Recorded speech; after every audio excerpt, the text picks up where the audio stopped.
दिखाना शुरू कर चुके हैं लाइव सिटीज को और मेरा नाम रंजीत है। सीतामढ़ी के अंबेडकर स्थल पर हम मौजूद हैं और यहाँ युवा राजद की ओर से प्रदर्शन किया जा रहा है। विशाल धरना प्रदर्शन का आयोजन किया जा रहा है। युवा राजद के जिला अध्यक्ष सह बाजपट्टी के विधायक मुकेश कुमार यादव की अध्यक्षता में यह कार्यक्रम आयोजित कर महंगाई नई शिक्षक नीति के खिलाफ यह प्रदर्शन किया जा रहा है। हमारे साथ बाजपट्टी के विधायक मुकेश यादव मौजूद है, उनसे हम बात करेंगे किन मुद्दों को लेकर यह धरना प्रदर्शन आयोजित किया गया है, किन मुद्दों को लेकर यह प्रदर्शन किया जा रहा है। राष्ट्रीय जनता दल के द्वारा हम लोग के नेता आदरणीय तेजस्वी प्रसाद यादव जी के दिशा निर्देश पर और युवा के प्रदेश के अध्यक्ष राजेश यादव जी के द्वारा प्रत्येक जिला मुख्यालय पर युवा राष्ट्रीय जनता दल के द्वारा एक दिवसीय धरना का आयोजन रखा गया है। उस धरना का कार्यक्रम में 3 मुख्य बिंदु है।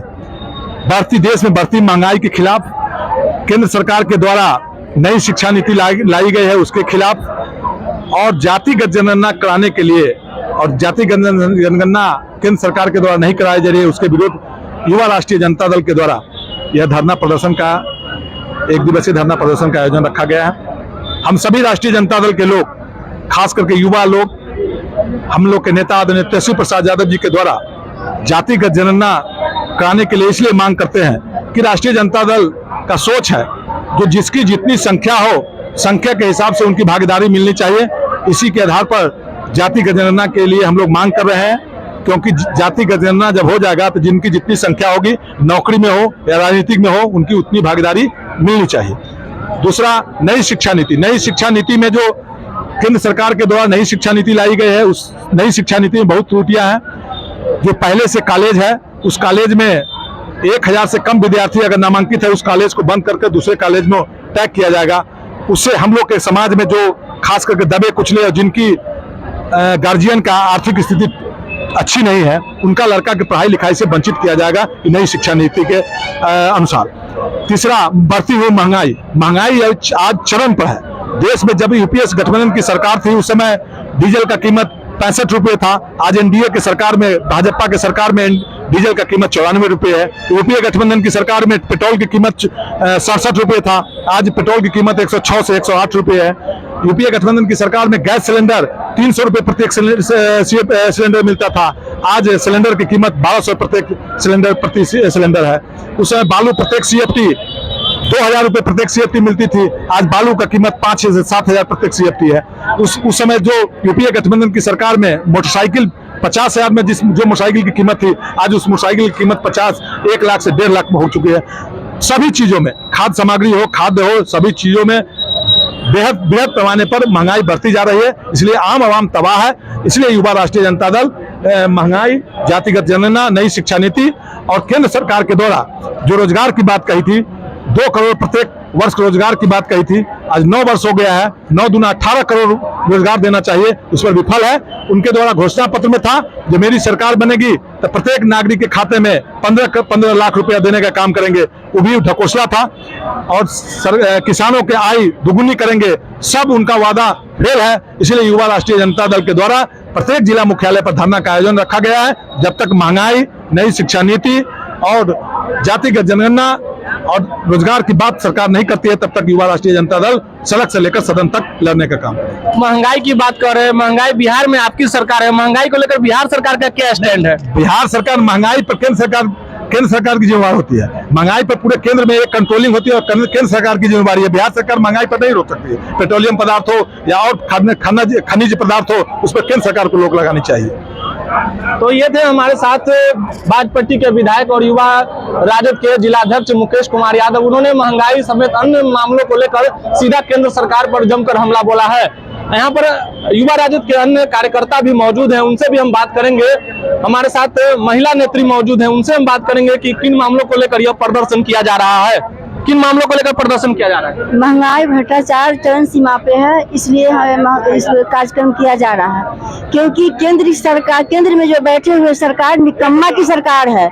हमारे महिलाओं के बारे में देखिए, आज केंद्र में जो महिलाएं जो अभी धरना प्रदर्शन कर रही है, महिलाओं को कितना निवस्त्र करने की कोशिश कर रहा है। हम लोगों को सरकार, जो केंद्र की सरकार है, वो अंधा बहिरा को सब कुछ हो चुका है। हमारे खासकर महिलाएं जो है, जो असुरक्षित हो रही है, क्योंकि हम जानते हैं कि इस देश के लेवल पर जो महिलाओं को जो दुर्गति हो रही है, इसके लिए हम लोग राष्ट्रीय जनता दल के साथ हैं और हम महिला एक सेना बन के निकले हैं कि राष्ट्रीय जनता दल के तरफ से, और केंद्र सरकार को हम लोग नस्ताबूद करने की कोशिश करेंगे, क्योंकि हम चाहेंगे कि हमारे केंद्र सरकार जागे और हमारे देश के लोग, देश में जो लोग हैं जो प्रत्येक वर्ष 2 लाख की नौकरियां देने की उन्होंने हम ठानी थी, लेकिन आज 9 बरस हो चुकी है।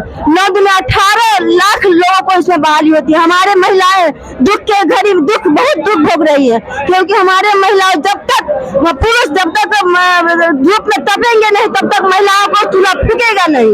और हमारे बच्चे के लिए जो क्या कर रहे हैं केंद्र सरकार, हमारे महिलाओं को 49% की भागीदारी है, महिलाओं को कितने % भागीदारी दिया गया है। हम केंद्र सरकार से पूछना चाहते हैं धरना प्रदर्शन के माध्यम से कि क्या वो लोग गुंगा बहरा हो चुके हैं महिलाओं के लिए, खासकर हमारे महिलाओं जो पुरुष कमा कर नहीं आते तो हमारे बच्चे, महिलाओं के बच्चे घर में लोग बिलखती है और रोती है कि हमारे आज 2 रुपया 200 कमा कर नहीं आया, मेरा बच्चा क्या खाएगा।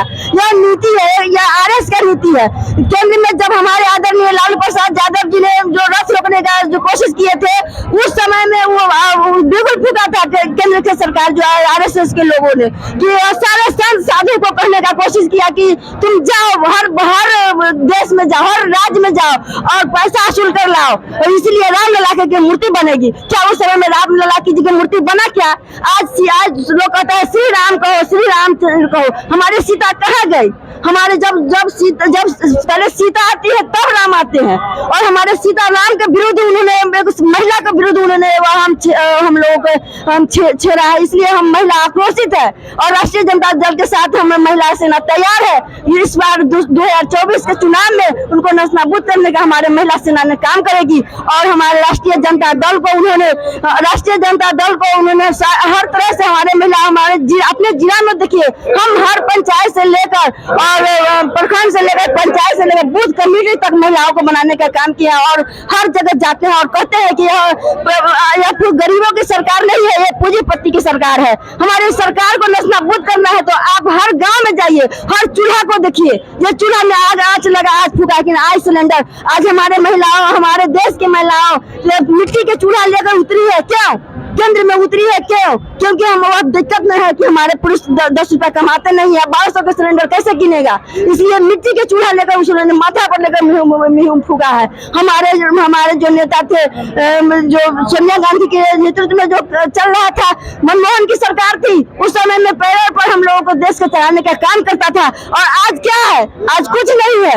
हमारे जो बेचने के सिवा हम लोगों को अरजने का काम नहीं किया केंद्र सरकार ने, और केंद्र सरकार पर हम लोगों ने बिगुल फूकने का काम करेंगे। हम महिलाओं जाकर घर के हमारे नेतृत्व में हमारे आदरणीय नीतीश जसवाल जो प्रदेश अध्यक्ष बनी है, हर जिला में जाकर अपना काम कर रही है, और हम लोग भी चाहेंगे कि हर जिला में जाए और हम अपने पूरा बिहार में हर जिले घूम करके यह बिगुल को फूके। और हमारे तो सुन रहे थे आप महिला सेल की ये जिलाध्यक्ष है, और इनके द्वारा भी लगातार केंद्र सरकार की विभिन्न नीतियों के खिलाफ प्रदर्शन किया जा रहा है, और महिला भी अब संगठित हो चुकी है और केंद्र सरकार के खिलाफ हल्ला बोलकर प्रदर्शन कर रही है। बने रहे लाइव सिटीज के साथ, लाइक और फॉलो करना न भूले।